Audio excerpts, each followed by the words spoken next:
মুর্শিদাবাদ জেলার বহরমপুরের ওয়াইএম এর মাঠ থেকে টেক্সটাইল কলেজ মোড় পর্যন্ত ওয়াকফ বিল প্রত্যাহার ও ওবিসি সার্টিফিকেট ফিরিয়ে দেওয়ার দাবি ছাড়াও দেশজুড়ে বেড়ে চলা পিটিয়ে হত্যা, ধর্ষণ ও বাঙালি বিদ্বেষের বিরুদ্ধে বিক্ষোভ মিছিল এবং টেক্সটাইল কলেজ মোড়ে সভা করল এসডিপিআই মুর্শিদাবাদ জেলা কমিটি। জেলার বিভিন্ন প্রান্ত থেকে আগত হাজার দুয়েক কর্মী সমর্থক ছাড়াও সাধারণ মানুষ নিজেদের অস্তিত্বকে টিকিয়ে রাখতে, প্রতিটা ধর্ষিতাকে ন্যায় বিচার পাইয়ে দিতে, বাঙালিদের নিরাপত্তার খাতিরে প্রতিটা হাসপাতালে চিকিৎসা পরিষেবা চালু করার দাবিতে মিছিলে অংশগ্রহণ করেন।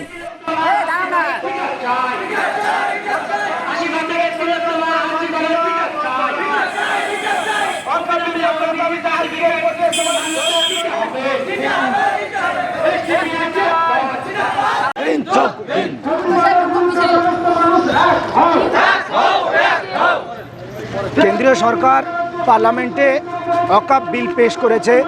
এই ওয়াকফ বিল, নতুন যে বিল পেশ করেছে, সেই বিলের মাধ্যমে ভারতবর্ষে লক্ষ লক্ষ বিঘা। আজকে 2024 সালে বিজেপি সরকার পুনরায় কেন্দ্রে আসার পর থেকে তারা প্রথম থেকে একটা ষড়যন্ত্র শুরু করেছে যে সারা ভারতবর্ষে মুসলিমদের যে ওয়াকফ সম্পত্তি আছে, প্রায় 9 লক্ষ একরেরও বেশি যে ওয়াকফ সম্পত্তি আছে, এই সম্পত্তিগুলোকে তারা আইনের মাধ্যমে আত্মসাৎ করার জন্য যে চক্রান্ত চালিয়েছে, তারই ফলস্বরূপ তারা যে পার্লামেন্টে বিল উত্থাপন করেছে। আমরা সেই বিলের চরমভাবে প্রতিবাদ করার জন্য আজকে আমাদের এই কর্মসূচি নিয়েছি।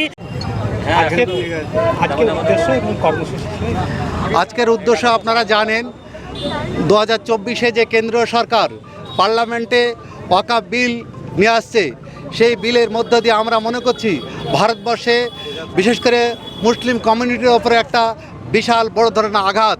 তাই এই ওয়াকফ বিল অবিলম্বে কেন্দ্র সরকারকে প্রত্যাহার করতে হবে।